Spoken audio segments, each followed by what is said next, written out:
Hello and welcome back to Historical for another trip through words and time.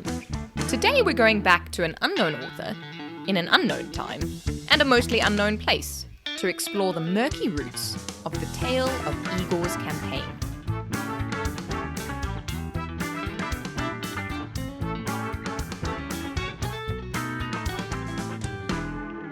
Now, if you had a high school history education that in any way resembled mine, you might have noticed something odd at some point. You might have noticed that Russia apparently invented itself about 2 weeks before their revolution, moved Planetary House 3 days after the end of the Cold War, and then just came back in time to get Donald Trump into trouble. Now, if the history textbooks didn't say this outright, they heavily implied it. They certainly did nothing to expand upon the many centuries of fascinating Russian history that extends just as far back as it does anywhere else. Never mind trying to correct the idea that many of us had in the 90s of a decrepit, reincarnated Rasputin with a way with small talking bats.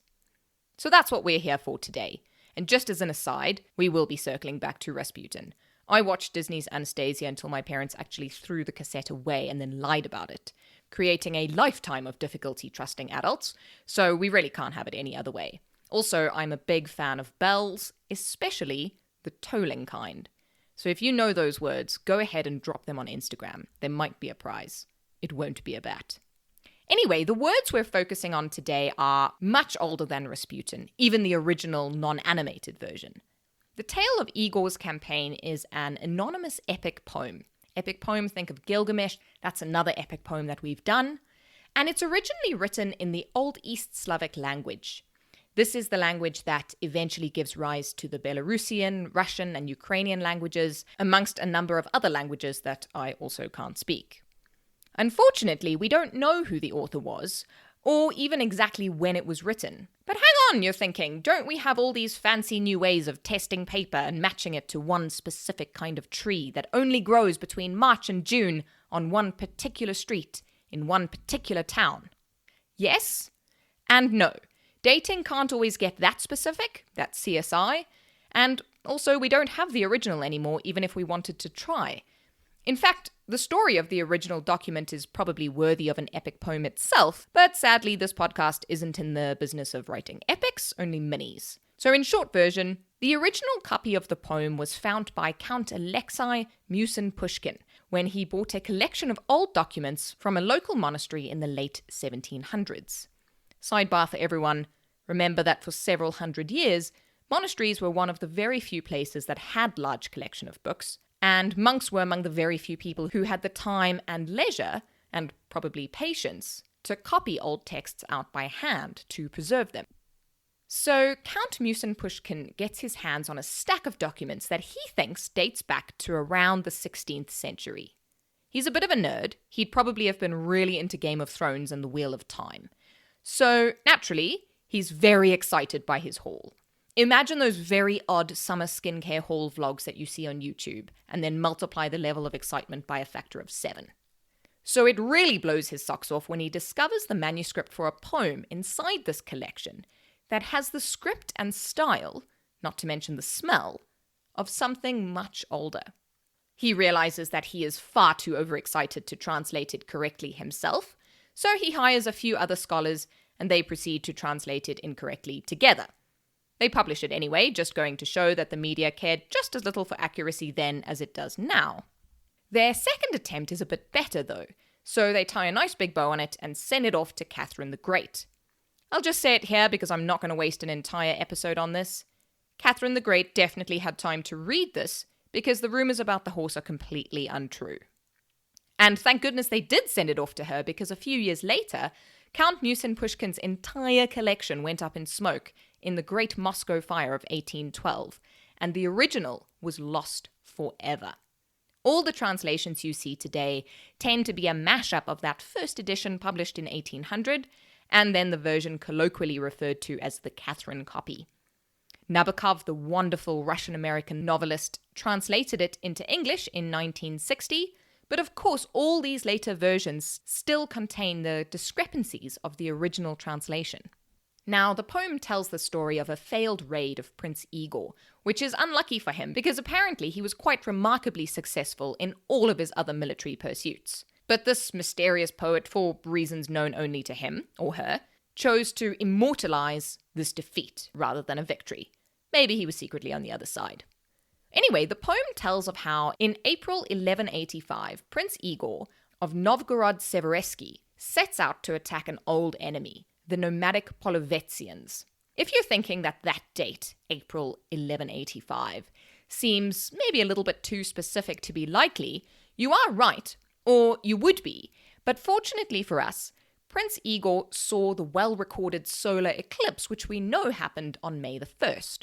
This is a little bit less fortunate for him, though, because everyone else saw it too. Solar eclipses are famously quite hard to miss, unless you're well indoors or napping, two things medieval armies did very little of.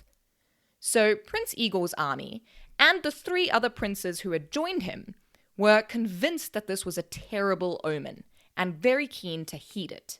Prince Igor, however, managed to convince them to keep going. When scouts returned with the news that it would be impossible to pull off a sneak attack, the campaigners were left with 2 options: attack at once, or turn back. Igor convinced everyone that turning back would be a disgrace worse than death. So they made their attack, and they won. Igor then suggested that they take the spoils and return home immediately. Sviatoslav, another prince, was worried that his horses were tired. Normally, that's a sentiment I would thoroughly get behind, but even I, who have been known to carry a full-grown beagle to his bed, have to admit that in this case, it was probably a mistake. The Polovetzians called for aid in the night, and Prince Igor and company woke up completely surrounded. Only 15 men managed to get back to Russia, and Igor and the other princes were captured. But Igor has no intention of staying a captive, and he plots his escape. I say plots. He waits until dark and then apparently just opens the tent flap and walks out. Now this bit of the poem is quite lovely, even though it doesn't paint the guards in a great light, so here's a little bit of it. The glow of the sunset had faded. Igor sleeps. Igor keeps his vigil. Igor's thoughts cross the prairie from the great river Don to the small river Donets. Beyond the river, Ovlo whistles, having caught a horse.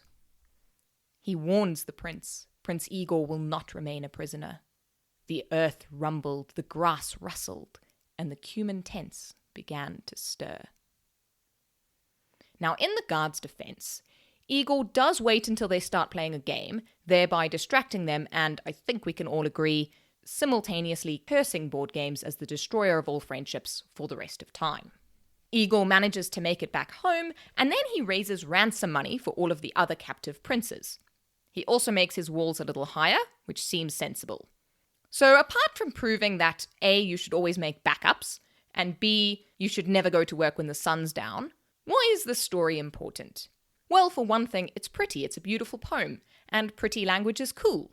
Ancient pretty language is even more cool, but don't use it as pickup lines unless you really know what you're doing.